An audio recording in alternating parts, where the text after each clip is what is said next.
of the drunkest I've ever been. It's also Josh and Eva's 10th wedding anniversary. So 10 years of marriage is a success by any measure, or at least it's a success in the making. And so how do we determine what is a success? There are lots of factors to be considered.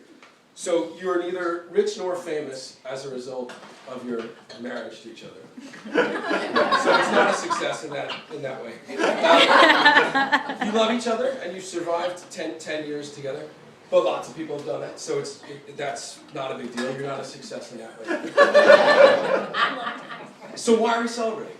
What's made this party necessary, as Yogi Berra puts it? How do we judge a marriage? You judge a tree by its fruit. That's from the New Testament, or as in our family we call it the sequel. So what fruit have you made?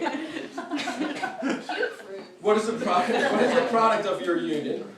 There's Sam, who's the crop of your first harvest. The sweetest kid ever. He's such a good kid that all other kids look like shit compared to him. I think. There's his brother Joey. Joe reminds me actually a lot of myself in that his main goals in life are to impress and amuse his brothers. And he does it all the time. He's indestructible and he's incredible, and he is your second piece of produce too. Then there's Danny. I haven't known Danny for as long as I've known the other guys. He seems cool. He has more cheeks than any kid could ever do. I'm sure that I feel very confident that he'll turn out awesome hanging out with this bunch. That's still a fruit. Some of you may remember Roger and I gave a speech as the best man at the wedding a decade ago. Roger's not speaking because he is unwed and therefore unqualified. So as you may remember, 10 years ago, through the slurring and the vodka-induced heartburn, I managed to shape the entire speech to be about me.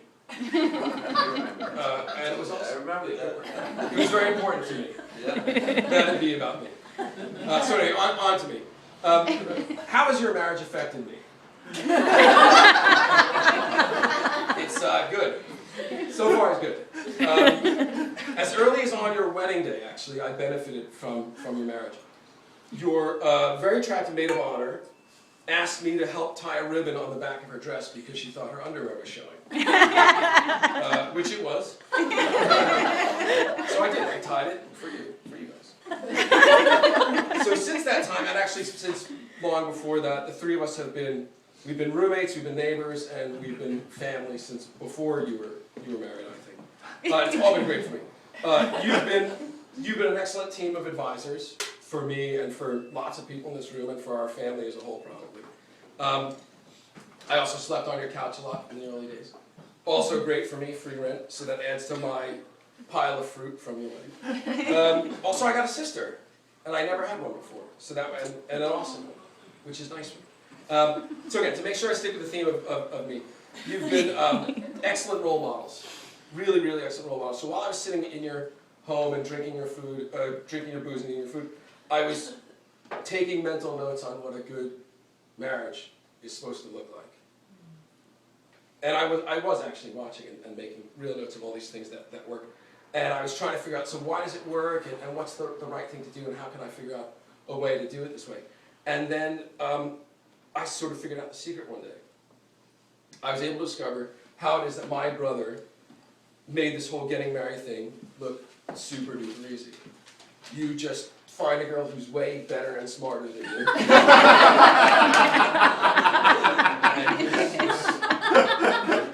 Tell her she's pregnant. That part I did. But, so like I've done a million times before in my life, I did what Josh did. I found myself a nice non-American girl. I married her, and I made some Benson boys.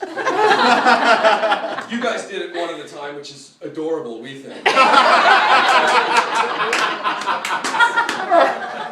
not for everyone.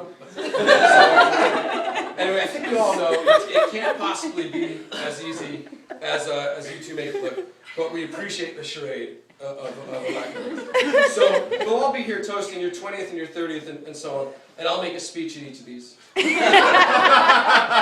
about how my life has changed. So you can all look forward to that newsletter. Sorry, for now, we'll raise a glass, please, or a drink, to the incredibly sturdy and fruitful family tree that you've started. 100 more years. Happy anniversary, L'chaim. Cheers. Yeah.